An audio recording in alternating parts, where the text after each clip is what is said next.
So let's have a listen to Gertrude interviewing Dr. Salman Abu Sitta. So, and your name is? My name is Salman Abu Sitta. I'm a refugee, Palestinian refugee. My village is called Al-Ma'in Abu Sitta, which means that my village is named after my family.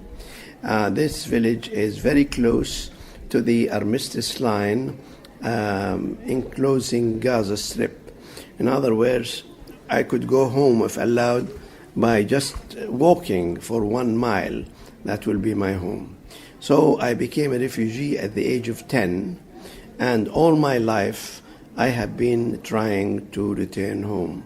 First of all, through getting education, through working and traveling in different countries, and then through collecting documents about Palestine from London, Paris, New York, Munich, Berlin, and Turkey, and so on. At the end of this work, almost 20 years of work, I have produced what's called Atlas of Palestine, which is 700 pages containing information about 1,200 villages, 13,000 historical and religious sites in Palestine, and 55,000 place names. And in what capacity are you doing that now? Where are you working at the moment where you're drawing that together? Are you just doing it in a freelance, or are you working for a university? I graduated as an engineer, and then I became professor of engineering in Canada. Then I started my own construction company. So we built projects in various parts of the Middle East. And then I devoted some of my time, which is now 100%, to documenting Palestine and fighting for my right to return to my home. And I think many of the people who I talked to today were particularly taken with your talk because it was very, very practical.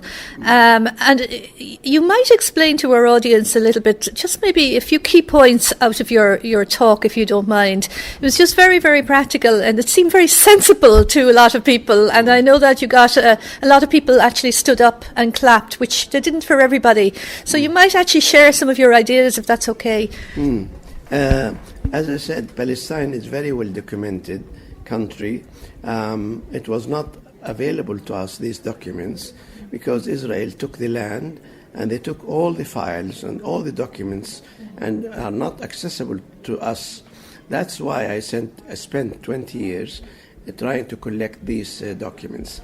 Now from that, I charted the land area of each village and town, and also found the population of this village, how much they were, how much they are today, and where they are located. We created a huge database of identifying each village, what were they, and even in which refugee camp they are today, and their names and families and so on. So the United Nations Resolution 194 said the refugees must be able to return home.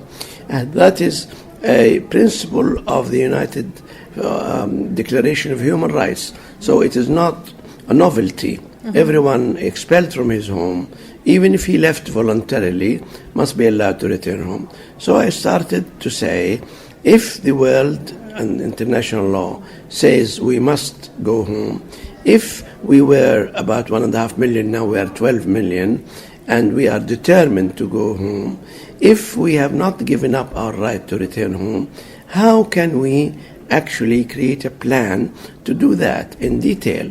And surprising to me, not now because I found this many years ago, that Palestine occupied by Israel is still empty. The Jews still concentrate. 85% of the Jews concentrate in only 17% of Israel. And I think that statistic alone is actually comes as a surprise to me anyway. Yes. It's not the perception we have. So that when you were overlaying different parts of your map, it's hard to actually explain it on radio, but yes, you could see where it made total sense to the numbers of people even in the different areas. Yes. It's nonsensical that this is a statistic that we're dealing with. Yes, yes. So, and that tells you, or tell the world actually, why Israel is preventing the return of refugees and not allowing this information to be known, because they are holding this land with very few people and with the army, while it is the proper and legal land of the refugees. So they pretend the place is full, and they say, how can you go back? Where you go back? Yes, they destroyed all villages, but we made maps of them, and we have enough engineers to rebuild them again. So actually, in a nutshell, as I said in the end of my talk, there is no moral reason, no legal reason, no geographical reason, no demographical reason, no logistic reason preventing the right of return, except one thing. That is Israel's apartheid state and its racist policies. And that must be abolished, no question about that, because you cannot return to a system which says you don't exist, you don't have rights, you have no right to be here. Therefore, like in all historical precedents, people who occupied your land and your home must leave it, and people must return in a state of democracy for all. And can I just ask you one final question, which was the question that was asked at the end about resources? Because, I mean, I suppose somebody asked you from the audience, and I thought you gave a very practical answer as well. But things like resources, water, and so on, from a civil engineering point of view, yes. Could you give us the answers that you gave to the distribution of resources if people were to go back there? Yes. Well, first of all, I am certain that Palestinian refugees who are very, I'm not biased here, but very hard-working people, and they are intelligent people, they can get life, good life, out of their resources when they go back. The main problem is water. The question was given to water. But if you examine the water situation, Israel consumes 2,000 million cubic meters of water each year. 3/4 of this is stolen from Arab countries, from Jordan, up Jordan, from Golan, from West Bank. And how they are using it? They are using it 10 to 15% for domestic use, and a similar number for so-called industrial use. But 70% of this is used by the kibbutz to produce agriculture, which is meager. It produces only 1% of GDP.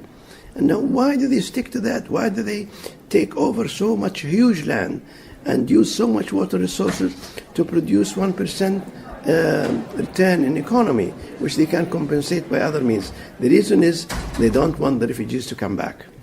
Okay, and on that note, we'll leave it, unless you want to add anything else? Well, we have been in exile 70 years, and there is no way we are going to give up our right of return. We are here to stay. Palestinians did not disappear, will not disappear. Increasing number of the world countries are on our side.